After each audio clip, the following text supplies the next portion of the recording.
8:55. Hay novedades en torno a las negociaciones que se están llevando adelante para terminar con la guerra en Ucrania, y se habla ya de un posible encuentro entre Vladimir Putin y Donald Trump. De eso nos cuenta, y entre otros temas, Giselle Guerra. ¿Cómo estás, Giselle? ¿Cómo estás, Giselle? Buenos días. Hola, muy buenos días. Sí, con esta información es la que comenzamos esta jornada y precisamente llega desde Rusia. Trump algo deslizaba el día de ayer a través de su red social Truth Social ante esa posibilidad, pero ya hay quienes lo hablan ya como una especie de confirmación. Llega directamente desde el Kremlin.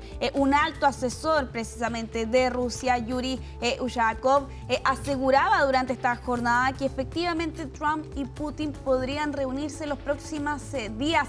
Específicamente se habla ya de la próxima semana, y todo esto cuando este anuncio coincide con esta fecha límite que vence el día de mañana respecto de la amenaza que lanzaba Trump hace solo algunos días atrás, de este plazo de 10-12 días donde Rusia tenía que dar muestras de poder avanzar a poder concretar un acuerdo que permita el cese de las hostilidades entre estos dos países. Hay algunos detalles que hemos conocido a raíz de estas declaraciones de este alto asesor del Kremlin, que asegura que esta reunión entre las dos principales figuras de Rusia y Estados Unidos ocurriría ya la próxima semana, y señala que los preparativos ya están en marcha. Si bien no se ha informado el lugar donde podría ocurrir esa reunión, aparentemente ya estaría acordado el lugar donde se concretaría entonces ese encuentro entre Trump y Putin en los próximos días, pero que va a ser anunciado más adelante. En este caso particular estamos hablando de una reunión entre Trump y Putin. No está considerado Zelensky, pese a que era una de las propuestas que había planteado aquí Estados Unidos en la reunión precisamente que comentábamos ayer, donde Putin recibía al enviado especial de Donald Trump, Steve Witkoff, en el Kremlin, en una reunión de 3 horas. Claro. Inicialmente no se habían reportado sobre los temas que se habían abordado o los alcances a los que se había llegado, pero precisamente coincidiendo con esa reunión, esa visita, la quinta ya en estos meses, es que se hace este anuncio y ya se deslizan mayores líneas. Fue como una avanzada, uno podría entenderlo ahora, para ir preparando el terreno para este encuentro ya entre las dos máximas autoridades de cada país. Ahora, se da en un contexto bien distinto de las relaciones entre ambas partes, según las declaraciones públicas que ha hecho Trump, sobre todo en el último tiempo, un contexto muy diferente al ambiente con el que llegó Trump a la Casa Blanca. Trump esta guerra la termino en 2 días. La terminó en 2 días y se jactaba de alguna manera de la cercanía que tenía con Putin. Gracias. Y ahora el contexto es distinto. Ha habido críticas al tono, a la forma en la que ha respondido. Están como quizá más tensas las cosas. Sí, sin duda, y es algo que hemos comentado en otras oportunidades, ¿no? El cambio del tono de la Casa Blanca y particularmente de Donald Trump respecto de las acciones que ha tomado Rusia en estas últimas semanas. Y su relación estratégica con China, en Por mucho cierto, sentido. Exactamente, y con las amenazas que ha lanzado Trump de incluso gravar con aranceles a las alianzas comerciales que pueda tener Rusia, precisamente. Sí. India era una de las menciones que se hacían el día de ayer, con gravámenes de hasta el 50% si es que no dejaban de comprar petróleo ruso. Aquí hay quienes se animan y hacen sus propios análisis sobre qué en realidad estamos viendo de parte de Rusia. Hay quienes plantean que este tipo de movidas, de avanzar al menos frente a las cámaras a poder conseguir una especie de reunión entre las altas figuras, es más bien una forma de ganar tiempo. Hay quienes son más bien cautos respecto de qué podría significar eventualmente esta reunión, pero de todas formas, de concretarse, es una imagen que no hemos visto en años. Claro, ¿no? porque la que teníamos ahí es de archivo. Exactamente, estas imágenes son de archivo, y respecto de reuniones entre el presidente de Rusia y de Estados Unidos, fue el 2021 la última, con Biden en esa oportunidad en Ginebra, Suiza. Bueno, precisamente respecto al lugar, estamos al pendiente ahí sobre cuál va a ser finalmente la ubicación donde se debería llevar a cabo entonces esta reunión, que hay que ver de todas formas cuál va a ser el mensaje que va a entregar la Casa Blanca en las próximas horas ante esta eventual reunión, al menos desde el Kremlin. Un alto asesor asegura que efectivamente se está trabajando en ese encuentro que podría ser histórico en las próximas jornadas, y todo esto cuando avanza también el calendario, ¿no? Ante esta amenaza que lanzaba Trump hace algunos días atrás, y en medio de la frustración también del republicano ante no poder conseguir que se pueda alcanzar precisamente un acuerdo entre estos dos países. Vamos a avanzar en esta revisión internacional, precisamente hablando de Donald Trump. Durante esta jornada han entrado en vigor los nuevos aranceles del republicano, los mismos que por el mes de abril Trump anunciaba precisamente con este evento, ¿no? Donde anunciaba estos aranceles recíprocos y todo esto cuando, al menos hasta este momento, los mercados asiáticos parecen tomárselo con una mayor cautela. La reacción respecto a ocasiones anteriores y ante anuncios anteriores que ha hecho el propio republicano. Una lista más bien bastante extensa, estamos hablando de unos 90 países que se ven afectados precisamente con este anuncio de aranceles. Prácticamente todos los productos que ingresen a Estados Unidos se van a ver grabados con algún tipo de tarifa.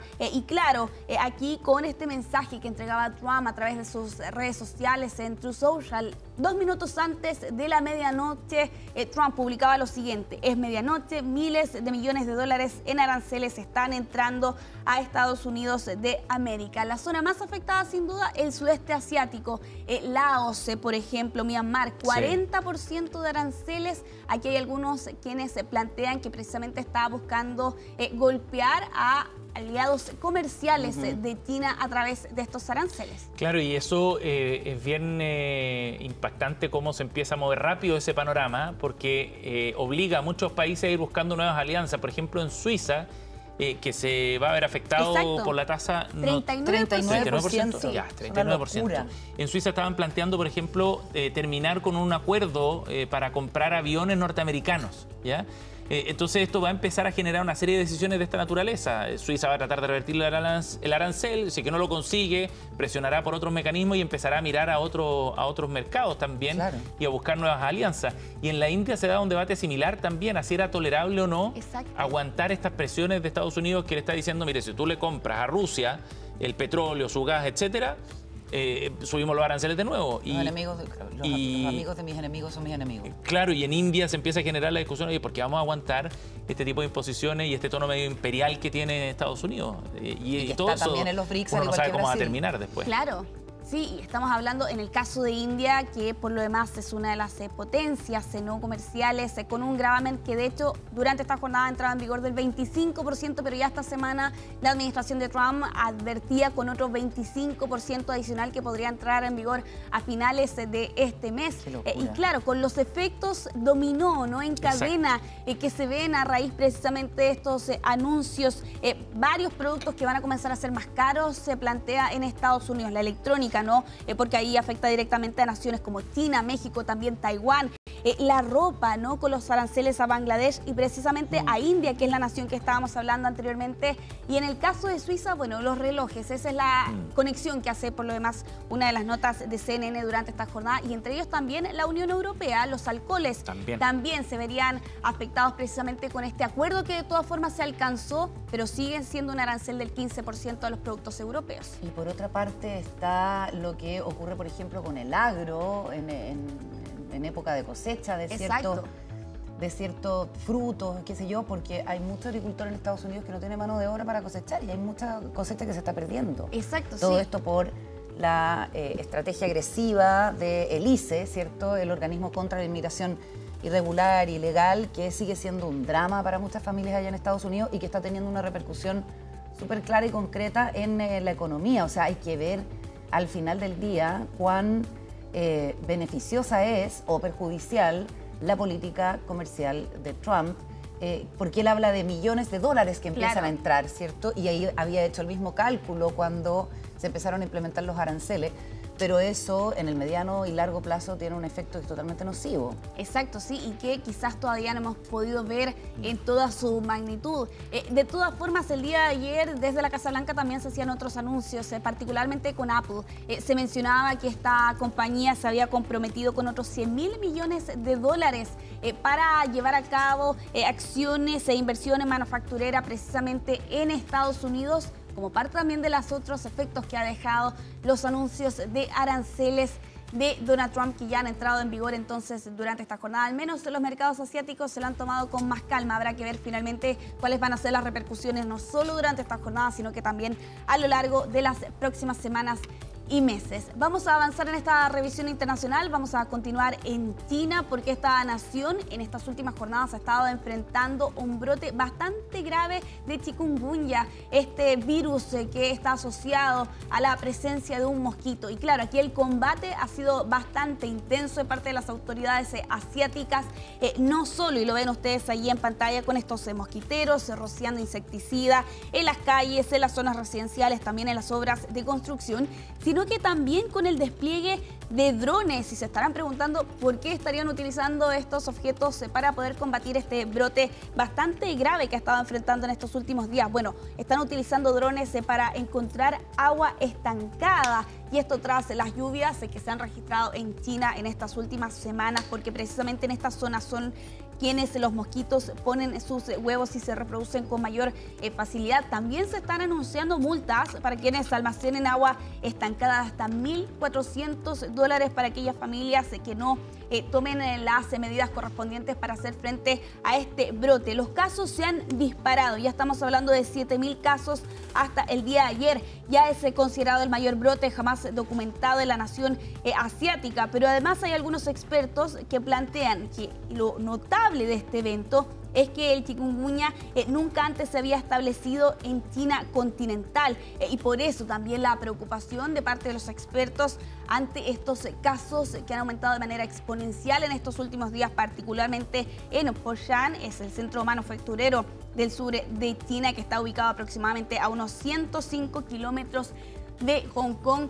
Aquí con las autoridades asiáticas tomando diferentes medidas y acciones para hacer frente a este brote que ha escalado bastante en estas últimas jornadas, aunque las autoridades aseguraban el día de ayer por la tarde que supuestamente los casos estaban disminuyendo, independiente, ¿no?, de esa declaración que entregaban aquí desde el régimen de Xi Jinping. De todas formas, hay algunas naciones que han emitido alertas a los viajeros. Por ejemplo, es el caso de Estados Unidos, que ha emitido alertas a sus ciudadanos a que si es que van a visitar China y particularmente esta zona, tienen que estar alerta y tomar los resguardos necesarios ante la posibilidad de enfrentarse a este virus que genera fiebre, también esas ronchas en la piel, así como también dolores en las articulaciones. Y por supuesto que esto nos trae el recuerdo infame, claro, del inicio de la propagación del coronavirus. Terrible. Pero qué susto. Esto es algo que es muy distinto. Exactamente, sí. Dijimos lo mismo cuando empezó el COVID. Entonces. Claro, pero sí, Carola, tú tienes totalmente un punto. Aquí estamos hablando de un virus que se transmite a través de estos mosquitos, ¿no? Y claro, es precisamente esas las acciones. El dengue. Exactamente, como el dengue. Y son precisamente esas las acciones que han realizado las autoridades en estas últimas jornadas para evitar esa propagación y sobre todo la reproducción de este mosquito debido a la humedad. Exactamente, claro, el agua estancada, las lluvias. Se puede hacer un control en el fondo, como estamos viendo, por ejemplo, en pantalla. Cuando tienes un virus respiratorio como el COVID es digamos, imposible de contener una alta propagación porque circula por el aire. Exactamente, sí, en este caso se han estado adoptando las medidas. De todas formas, no dejan de ser 7.000 casos, el mayor brote jamás reportado precisamente en esta nación respecto de la situación con el chikungunya durante estas últimas jornadas. Hablando de hechos jamás registrados, vamos a finalizar esta revisión internacional en Francia. La nación europea ya entra en su tercer día de este combate contra este gigantesco incendio forestal que ha estado arrasando ya 17.000 hectáreas más bien en el sur de Francia, según el recuento que realizan las autoridades durante esta jornada. Es una magnitud sin precedentes y así lo reconocen las autoridades. Es el mayor incendio del verano que recuerde Francia en estas últimas décadas y que lamentablemente ha estado golpeando al departamento de Aube, donde se han registrado precisamente estos focos que afortunadamente tras lo ocurrido el martes por la tarde, que es cuando comenzó este siniestro, ya hay algunas señales de que podrían estar cambiando las condiciones y que estas al menos han mejorado en algo, ¿no?, durante esta mañana del día jueves. Lo cierto es que este incendio ya ha atravesado 15 municipios y los efectos y los daños son bastantes. Se habla de 36 viviendas consumidas por las llamas, 35 vehículos que quedaron completamente destruidos producto del fuego.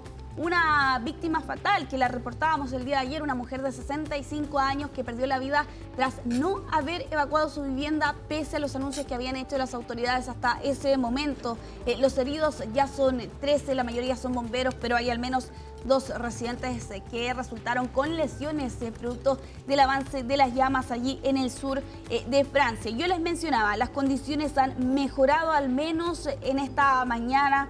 Se plantean como bastante favorables porque durante la noche se ha logrado ralentizar considerablemente el avance del fuego, porque en algún momento, Carola Seba, las llamas avanzaban 1000 hectáreas por hora y eso generaba bastantes preocupaciones a las autoridades sobre cuál podía ser finalmente el desenlace de este gigantesco incendio forestal. Hoy es un día decisivo, así lo están calificando los medios franceses a esta hora, porque las condiciones han mejorado, entonces hoy es esa ventana de oportunidad que se abre precisamente para controlar y detener con mayor fuerza el avance de este incendio forestal, si no las condiciones como el viento, las altas temperaturas podrían perjudicar las labores a contar del día de mañana. Y bien sabemos acá en Chile lo que significan los incendios forestales. Exactamente, sí. De hecho, debe haber brigadistas chilenos combatiendo algunos de estos incendios. Puede ser. Seguramente. Van de hemisferio a hemisferio según la temporada. Claro. Hay 2000 bomberos que actualmente están combatiendo los fuegos a esta hora en Francia, 600 vehículos desplegados también en esta zona, en este hecho sin precedentes que tiene en la historia Francia respecto a estos incendios forestales en el verano. Muchas gracias, Isel. Que esté muy bien. En contacto. 9 de la mañana con 11 minutos, nos vamos a ir a la pausa. Recuerden que estamos en la multiplataforma de CNN, nos pueden escuchar en la aplicación, vernos en nuestro canal de YouTube, en nuestro sitio web, también en X y en el 570 AM. Vamos al corte y ya volvemos.